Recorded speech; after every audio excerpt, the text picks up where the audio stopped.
মেয়েটি বাড়িতে একা ছিল এবং ঘুমানোর প্রস্তুতি নিচ্ছিল। হঠাৎ পাশের বাড়ি থেকে জোরে শব্দ আসতে লাগলো। রাগে মেয়েটি সরাসরি পাশের বাড়ির দরজায় গিয়ে নক করলো।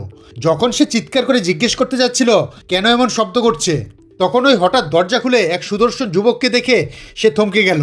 তারপর সে শুধু বলল যেন সে তার বিশ্রামে বাধা না দেয়।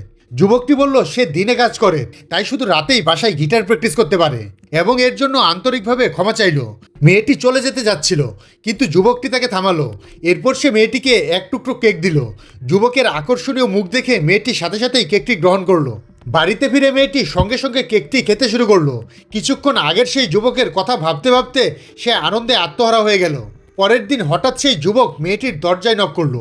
সে বলল গত রাতে বাতাস খুব জোরে ছিল, তাই মেয়েটির কাপড় তার বারান্দায় উড়ে গিয়েছিল, তাই সে সেগুলো ধুয়ে ফিরিয়ে দিতে এসেছে। মেয়েটি যখন প্যাকেটটি খুলে দেখলো, তখন বিষয়টা বুঝতে পেরে সে লজ্জা পেয়ে গেল। এটা ভেবে সে এতটাই অস্বস্তি ও ভয় পেয়ে গেল যে তার সঙ্গে সঙ্গে ফেলে দিল।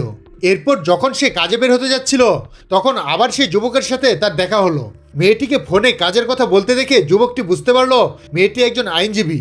শেষে যুবকটি মেয়েটির নাম জানতে চাইল, কিন্তু মেয়েটি বলল আমরা শুধু প্রতিবেশী, একে অপরের নাম জানার কোনো দরকার নেই। যুবকটি বুঝতে পারলো না কেন মেয়েটি এমন আচরণ করলো। পরে অফিসে মেয়েটির মায়ের ফোন এলো। তার মা তাকে বললেন একটি ক্লায়েন্টের সাথে কফি শপে দেখা করতে। মেয়েটির ঠিকানা মতো সেখানে গেল। সে যখন ক্লায়েন্টের প্রয়োজন সম্পর্কে জানতে চাইছিল, তখন লোকটি বলল আমরা কি এখানে ব্লাইন্ড ডেটের জন্য আসিনি। তখন মেয়েটি বুঝতে পারলো তার মা তাকে মিথ্যা কথা বলে এখানে পাঠিয়েছেন। মেয়েটি জানিয়ে দিল তার বিয়ে সম্পর্কে কোনো আগ্রহই নেই। এদিকে সেই যুবকটি একই কফি শপে কাজ করত এবং সে মেয়েটিকে সেখানে দেখতে পেল।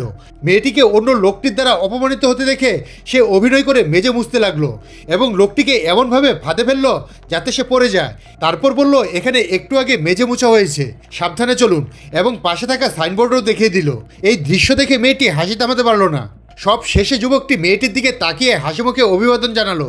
সেই মুহূর্তে মেয়েটি হঠাৎ অনুভব করলো যে হয়তো তার জীবনে ভালোবাসা আসতে শুরু করেছে।